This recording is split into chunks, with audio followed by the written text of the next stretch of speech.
Bonjour à tous. Aujourd'hui, une vidéo sur le HSK, qui est le certificat de niveau de langue chinoise délivré par la Chine continentale. Alors, vous êtes certainement déjà au courant, mais il y a un nouveau programme du HSK qui a été publié fin mars. On l'a surtout eu en fait plutôt début avril. Et donc on était déjà au courant qu'il y avoir un nouveau programme du HSK. Mais comme vous savez certainement, la Chine ne communique pas de la même façon que nous. On donne très peu d'informations et souvent au dernier moment. Et c'est pas du tout d'un point de vue politique, comme l'affirment certains, c'est culturel, ça c'est même dans la vie courante. Moi je le vois beaucoup dans ma belle famille, hein. Tout est prévu au dernier moment, donc c'est même pas prévu en fait pratiquement. Et on ne dit pratiquement rien. C'est pas facile pour nous occidentaux qui avons l'habitude de tout programmer des mois à l'avance. Donc là voilà, on était un peu au courant au début d'année qu'il y avoir un nouveau HSK, du moins un nouveau programme du HSK. Et donc c'était publié fin mars. Et là, attention, grande panique, c'est indiqué qu'il va arriver, qu'il va être effectif début juillet de cette année. Alors là, dans le monde de l'apprentissage du chinois, que ce soit les apprenants ou les enseignants, ça a été un peu la panique, parce que le programme est quand même, il y a quand même pas mal de différences, on va le voir après. Et donc il faudrait se préparer, comment on va faire pour les cours, etc. Quel examen préparer, comment faire. Donc il faut quand même préciser deux choses avant de voir les nouveautés de ce programme. La première chose, c'est pour quand? Alors ça c'est parce qu'on dit c'est effectif début juillet, on pourrait penser que à partir de juillet 2021, donc juillet de cette année, eh bien, les examens du HSK seront sur le nouveau programme. C'est ce que je pensais au tout début. Eh bien non. Sur les comptes QQ et Twitter officiels du HSK, c'était précisé qu'en fait, le HSK actuel, donc à 6 niveaux, parce que le nouveau HSK a 9 niveaux, eh bien le HSK actuel reste la norme pour les 3 à 5 prochaines années, donc, suivant les lieux et les situations. Euh, Ça prendra 3 ou 5 ans, 3 à 5 ans plutôt. Et donc on a encore, ce qu'on est sûr, c'est que pour au moins 3 ans, on garde le même HSK que l'on connaît, le HSK actuel. Rien ne change, ni le programme, ni la forme de l'examen, etc. Donc si vous avez des tests à préparer de HSK, ce n'est pas la peine de préparer le nouveau HSK. Il faut encore se préparer au HSK actuel. Les nouveaux tests, du moins du niveau 1 à 6, ne seront, euh, ne seront pas changés pour au moins 3 ans. Pour les niveaux 7 à 9, alors là, le nouveau HSK a un niveau supérieur. Euh, donc c'est un examen pour 3 niveaux, niveau 7 à 9. Et il y aura un premier test qui sera mis en place en décembre de cette année. Et c'est une sorte d'expérimentation. Et normalement, il devrait être officiellement mis en place en mars de l'année prochaine, donc 2022. Donc ça peut se comprendre parce que ces niveaux n'existent, il n'y a pas vraiment d'équivalence de ces niveaux dans le HSK actuel, donc ils peuvent le mettre un peu plus tôt. C'est quand même un peu plus facile. Alors encore une chose à préciser, par rapport aux cours sur learnchinese.online, je vais adapter forcément les cours. Donc il y a le temps quand même, hein, parce qu'on a 3 ans, je vais essayer d'aller un peu plus vite. Et alors, au niveau des équivalences, les niveaux ne correspondent pas tout à fait au niveau 1 à 6 actuel. Donc par exemple le niveau 1 du nouveau HSK correspond plus à un petit niveau 2 du HSK actuel. Je vais vous expliquer après pourquoi quand on verra le problème sur le vocabulaire. Donc ce que je vais faire, c'est que je vais faire un niveau initiation du nouveau HSK qui correspondra au niveau 1. Ça sera une sorte de moitié, un demi-niveau 1. Et la deuxième partie du niveau 1, ça correspondra au niveau 2. Le niveau 2 du nouveau HSK correspondra au niveau 3, etc. Alors je me ferai une partie initiation parce que ça permettra quand même d'offrir un cours débutant pour les personnes qui veulent se lancer dans le chinois, qui pourrait être en grande partie gratuit pour ceux qui utilisent que la partie cours, et ou un très bon marché pour ceux qui utilisent les cours interactifs. Voilà, ça permet de se lancer dans le chinois sans avoir à investir beaucoup d'argent. Et quand les cours les nouveaux HSK seront faits, il y aura les deux cours sur le site et une inscription dans un des modèles du HSK actuel ou du nouveau HSK fera une inscription dans le niveau équivalent, automatique, sans surcoût. Comme ça, il y aura une période de passage à l'un à l'autre, on pourra naviguer entre les deux cours, parce qu'il faudra quand même préparer si on passe les HSK, il faudra quand même préparer l'HSK actuel, donc là il sera l'HSK ancien, Mais il y aura certaines personnes qui vont quand même voir le nouveau HSK ou prévoir après passer l'examen plus tard. Donc ça sera intéressant. Voilà, on aura, pendant une certaine période, il aura les deux niveaux, les deux types de HSK. Donc ça, c'est pour ceux qui apprennent sur learnchinese.online.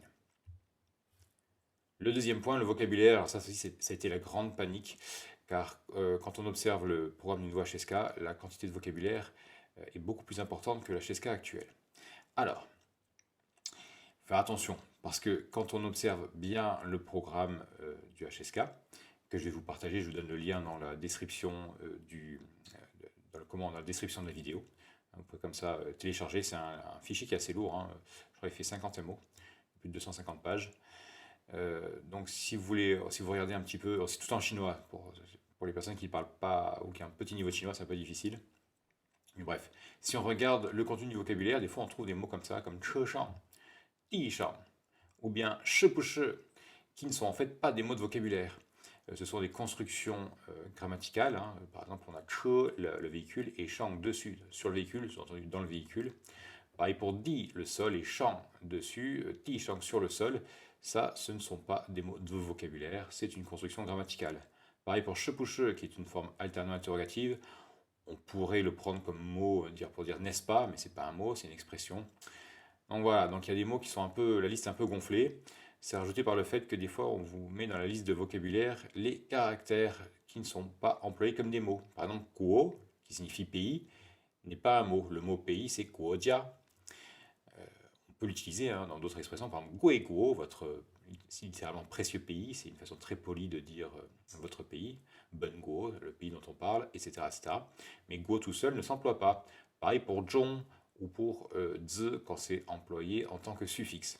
Donc, on peut voir que là, la liste a été un peu gonflée. Et bon, il faut comprendre aussi que dans le HSK actuel, en fait, quand on prend par exemple le niveau 1, il y avait 150 mots, le niveau 2, 150 mots supplémentaires, donc 300 mots. Et là, qui correspondrait au niveau 1 du nouveau HSK, donc 500 mots, on dirait qu'il y a quand même 200 mots de différence, ça fait quand même beaucoup plus. Eh bien, c'est pas tout à fait vrai, parce que quand on analyse bien les annales du HSK, les tests hein, qui sont faits, il y a beaucoup plus de mots que dans le programme. Par exemple, dans le niveau 1, normalement, il y a 150 mots de vocabulaire. Et quand j'ai préparé les cours de niveau 1, et que j'ai bien analysé les examens, etc., on voit que les caractères des mots sont réutilisés dans d'autres mots. Il y a des recombinaisons de caractères pour faire de nouveaux mots. Et donc on a en fait beaucoup de mots que j'appelle des variantes sur le site. Et donc de 150, on passe déjà à 211. Et là, je me suis basé que sur les annales officielles. C'est-à-dire que si j'avais voulu faire d'autres combinaisons, j'aurais pu aller beaucoup plus loin. Et en plus, je ne prends pas des caractères pour des mots comme guo, le caractère qu'on a vu au-dessus, la guo, zhong et zi. Pareil pour le niveau 2, on se retrouve avec 420 mots de vocabulaire, alors que normalement, dans la liste, dans le programme officiel, il n'y en a que 300. Donc voilà, attention à la façon dont on compte le mot de vocabulaire. Il faut voir comment il est construit en chinois. Par exemple, si vous connaissez le caractère re, dans le sens de revenir, retourner, et qu'on rajoute jia, la famille, le foyer, jia, c'est rentrer à la maison. Si on connaît le mot chu, on peut le remployer pour dire chu, retourner, lai, venir, lai, revenir. Jia, si on le combine avec jeune, ça fait jia jeune, les membres de la famille. Et tout ça, c'est extrêmement facile à comprendre si on connaît le sens du caractère seul. Donc, en chinois, et ça c'est extrêmement important, il faut se baser sur le caractère et non sur le mot de vocabulaire. Donc là, pour analyser le nouveau programme du HSK, il va falloir se baser sur la liste de caractères plutôt que celle des mots de vocabulaire. Ça, c'est très particulier au chinois parce que, je ne connais pas toutes les langues, mais du moins dans nos langues occidentales, le caractère serait l'équivalent des racines de mots. Mais on ne connaît pas toutes les racines des mots et elles ne sont pas aussi claires qu'en chinois. Donc en chinois, le caractère a une identité bien propre, très claire. Et d'ailleurs, quand on compte en chinois, par exemple, un livre, on ne va pas compter en nombre de pages, on va compter en nombre de caractères.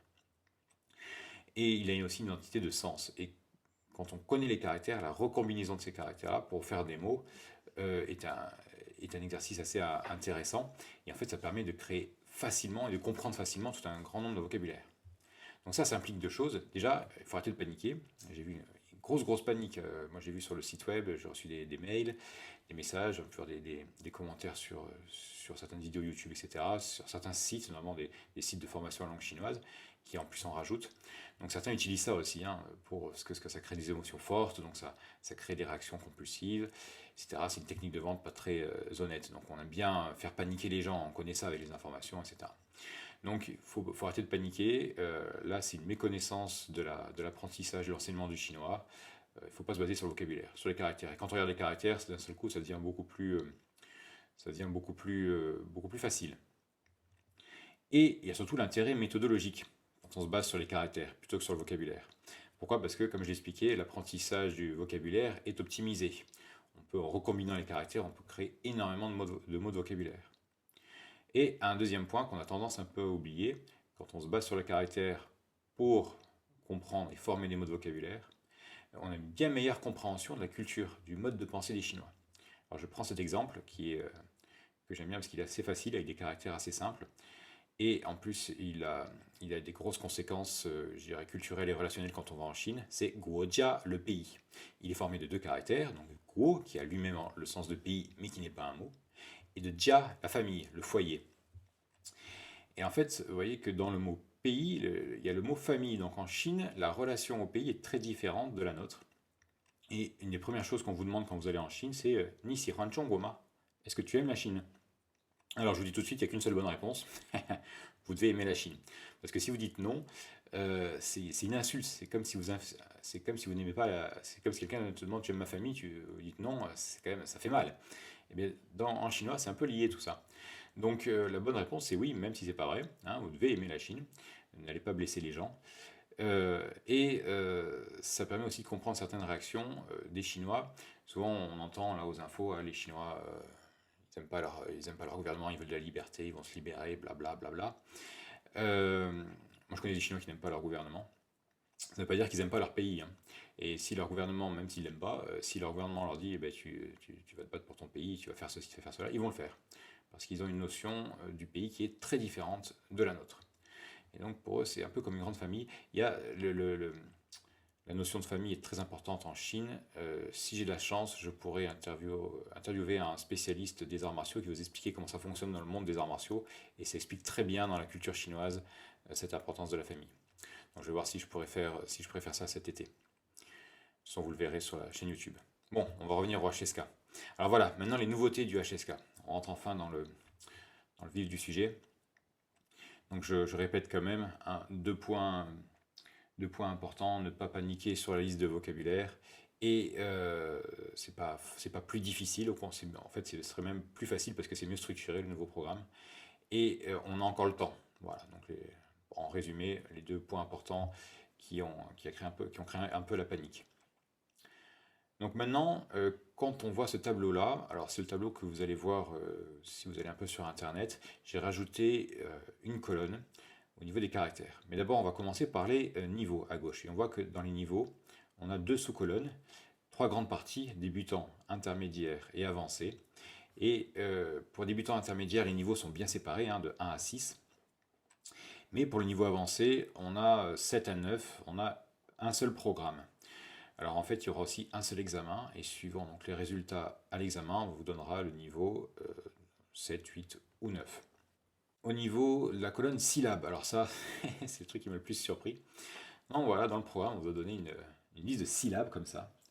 Alors ça, pour moi, pédagogiquement, je vois pas du tout l'intérêt. Si quelqu'un a une idée, je vois pas à quoi ça sert. Un cours encore avec un contenu, par exemple, de phonétique et de phonologie, la compréhension des consonnes, des voyelles, et puis en phonologie, l'influence des sons entre eux, les changements de ton, etc. Ça aurait été très intéressant. Mais juste une liste comme ça, brute de syllabes, pour moi, l'intérêt... Enfin, je ne le vois pas. Peut-être pour eux, pour l'organiser, le contenu du programme, c'est peut-être intéressant. Mais pour l'enseignement et l'apprentissage, ça n'a absolument aucun intérêt. Donc voilà, mais ils ont donné une liste bien précise comme ça par niveau. Et donc on constate, vous voyez à gauche, on a un slash, hein, par exemple pour le niveau 2, on a 199 et 468. Donc 199, c'est le nombre de nouvelles syllabes, de nouveautés dans le niveau. Et après, c'est le cumul. Donc à droite, on a le cumul. Donc nouveau et à droite, cumul. Après, on passe au caractère. Alors, comme je vous ai dit, si vous regardez un peu sur Internet ou dans la grille du programme en chinois, vous verrez qu'une seule colonne pour les caractères. J'en ai mis deux. Caractères en lecture et caractères en écriture. Il n'y a que les caractères en lecture qui sont donnés dans le cadre. Mais quand on analyse le programme, on s'aperçoit qu'il y a aussi des caractères en écriture qui sont donnés par grande partie débutants, intermédiaires et avancés, non pas par niveau. Et ça, c'est extrêmement intéressant. Alors déjà, au niveau des caractères, on s'aperçoit qu'il y en a 300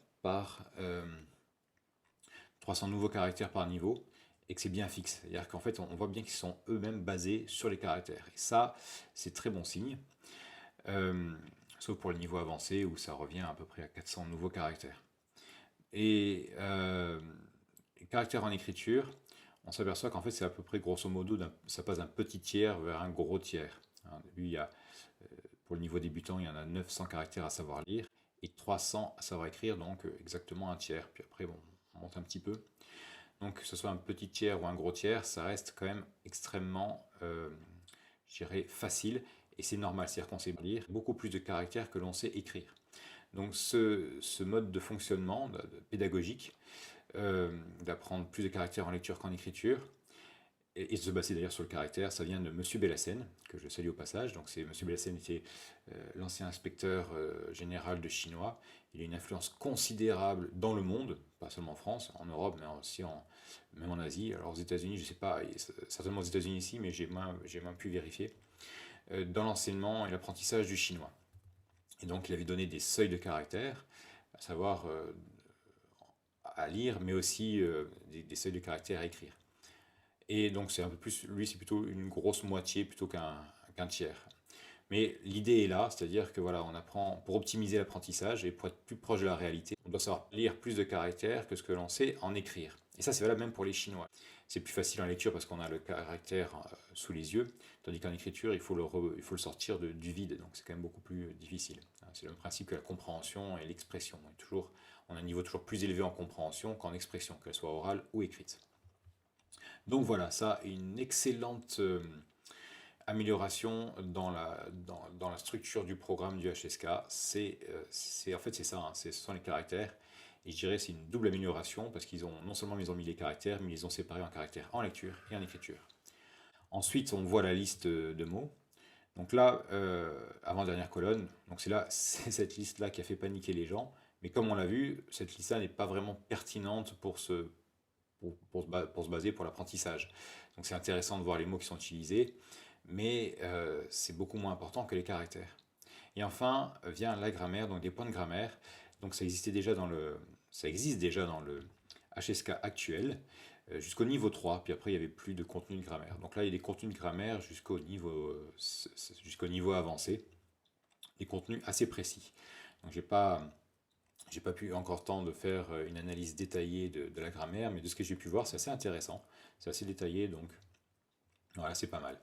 Donc il y a quand même il y a quand même des petits bémols à mettre. Par exemple, dans le niveau 1, au niveau des caractères, il y a des caractères qui sont très importants comme sing, se nommer, ou des caractères comme fa, ou bien mei, pour faire les mots faguo, la France, meiko, les États-Unis, qui ne sont pas dedans. Donc bon, on pourrait faire des petites remarques. Au niveau de la grammaire, dans le niveau 1, ils n'ont pas mis le complément d'appréciation. C'est par exemple, il parle très bien le chinois, on apprécie une action. Ça, c'est pas dans le niveau 1. Bon, c'est pourtant quelque chose qu'on a tendance à apprendre assez tôt. Donc voilà, il y a peut-être des petits détails comme ça qui pourraient être améliorés, mais dans l'ensemble, c'est quand même un excellent changement. Dernière nouveauté dans le HSK, dans le programme du HSK, ce sont les compétences. Alors là, ça ressemble énormément aux compétences qu'on a dans le cadre européen commun de référence. Il y a aussi le cadre américain, dont j'ai oublié le nom. Et donc ils s'en sont inspirés, hein, ils veulent aussi s'en rapprocher. Le nouveau HSK cherche à se rapprocher de ces cadres. Et donc par exemple pour le niveau 1, qu'est-ce qu'il donne? Eh bien donc là c'est l'écoute, hein, Qing, donc la compréhension orale, nous on dit. Et donc il faut comprendre forcément les mots, enfin les syllabes, comme on dit, qui sont dans le programme. Hein, donc il faut être capable de comprendre les dialogues simples. Et alors, ce qui est assez amusant, c'est qu'il faut comprendre que bon, il faut comprendre un dialogue de moins de 80 caractères, et il ne faut pas que le débit soit de moins de 100 caractères à la minute. Vous voyez, quelque chose comme de bien précis. Euh, pour l'expression orale, donc chaud, parler, là, bon, c'est pas très... il n'y a pas de truc bien particulier, ça ressemble beaucoup au cadre européen. Donc là, il faut savoir s'exprimer sur des sujets simples à l'intérieur du programme. C'est différent du cadre européen. Dans le programme précis, enfin de vocabulaire et de caractères, car dans le cadre européen, il n'y a pas de liste de vocabulaire. Il faut que ça reste dans le programme de grammaire, etc. Donc ça semble un peu logique. La lecture, tout. Alors, ça peut être un peu ambigu. Est-ce que c'est la lecture oralisée, hein, ou bien la lecture juste dans sa tête? Donc là, c'est pas très doux. Normalement, c'est plutôt la lecture oralisée. Donc il faut être capable de lire forcément les caractères et les mots du programme. Des textes assez simples, que ça ne dépasse pas 100 caractères, et être capable de lire un débit qui ne soit pas inférieur à 80 caractères à la minute. Et on se base encore sur les caractères. Et on peut s'aider, d'ailleurs comme pour la compréhension orale, de textes ou d'images ou d'objets pour la compréhension. Enfin, pardon, ça c'est pour la compréhension orale et pour la compréhension écrite. Là, je suis allé un peu vite. Voilà, pour la compréhension écrite, il faut être capable de comprendre, pour l'écriture, pardon. Oh, je commence à fatiguer. Pour l'écriture, donc oui, donc le 3 c'était en fait la lecture, hein, donc la compréhension écrite. Donc voilà, on peut bien s'aider effectivement d'objets ou d'images. Ça aussi, ça ressemble beaucoup à ce qu'on fait en Europe. Et enfin, 4, l'écriture. Désolé pour le... Je me mélange un petit peu. Je me suis fait vacciner et je suis un peu fatigué, ça m'a mis KO. Donc, pour en revenir à l'écriture, donc il faut savoir 100 caractères du programme. Alors, ils n'ont pas précisé parce qu'ils ont donné au niveau, pas au niveau 1, mais au niveau débutant. Donc après, en faisant une petite analyse, je pourrais ressortir exactement les 100 caractères qu'il faut connaître, donc ça je le ferai. Et il faut savoir écrire ces caractères en respectant bien l'ordre et le sens des traits. Alors, ceux qui disent que ça ne sert à rien, ils se trompent, tout simplement. C'est extrêmement important, l'ordre et le sens des traits. Et à un débit qui ne soit pas inférieur à 10 caractères à la minute. Donc, vous pouvez vous chronométrer et il faut savoir écrire au moins un caractère, donc à peu près en 6 secondes. C'est faisable quand même, ça, c'est pas très difficile. Et donc il faut savoir s'exprimer sur des choses sujets extrêmement simples de la vie courante. Et savoir remplir des petits formulaires, etc. Enfin, 100 caractères, 100 caractères différents, là, c'est un volume de caractères, hein, c'est pas le nombre de ce qu'il faut écrire, ça n'a pas été encore précisé. Apparemment, ça sera peut-être juste remplir des cases, peut-être faire des phrases très simples. Des expressions et des phrases très simples, voilà, c'est ce qui est précisé dans le programme. Alors attention, ça, ce sont les compétences du programme, ce ne sont pas l'examen. C'est-à-dire qu'il pourrait y avoir confusion. On ne sait absolument pas comment les examens seront organisés et seront structurés. On n'a pas encore d'idée du contenu. Donc, est-ce que ces compétences-là vont être prises en compte à la lettre dans les examens ou plus ou moins? Ça, on ne sait pas encore. Et comme on l'a vu, au niveau communication, on le saura peut-être un peu au dernier moment. Donc là, ils ont quand même fait un effort, c'est-à-dire qu'ils nous ont donné 3 à 5 ans pour s'adapter.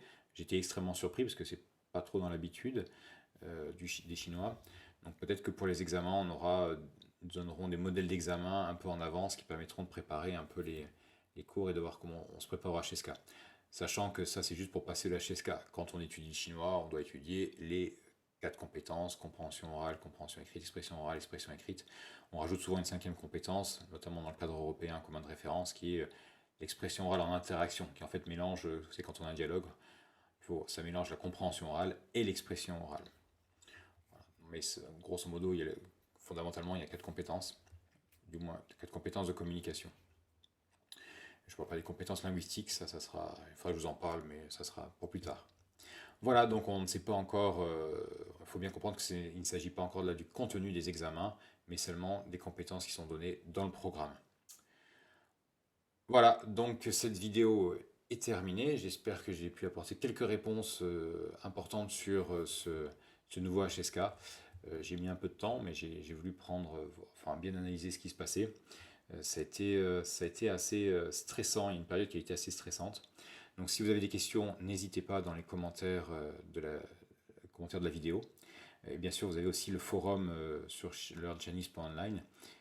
Le forum, il suffit juste de créer un compte, hein, il n'y a pas de paiement, c'est juste comme ça, si vous voulez en discuter. Il y a déjà des discussions qui ont été faites. Donc voilà, n'hésitez pas. Ça serait avec plaisir qu'on pourra y répondre. Et puis le fait de poser des questions, ça permet à tous et à chacun d'en apprendre plus. Donc voilà, merci d'avoir vu cette vidéo jusqu'au bout et je vous dis à la prochaine.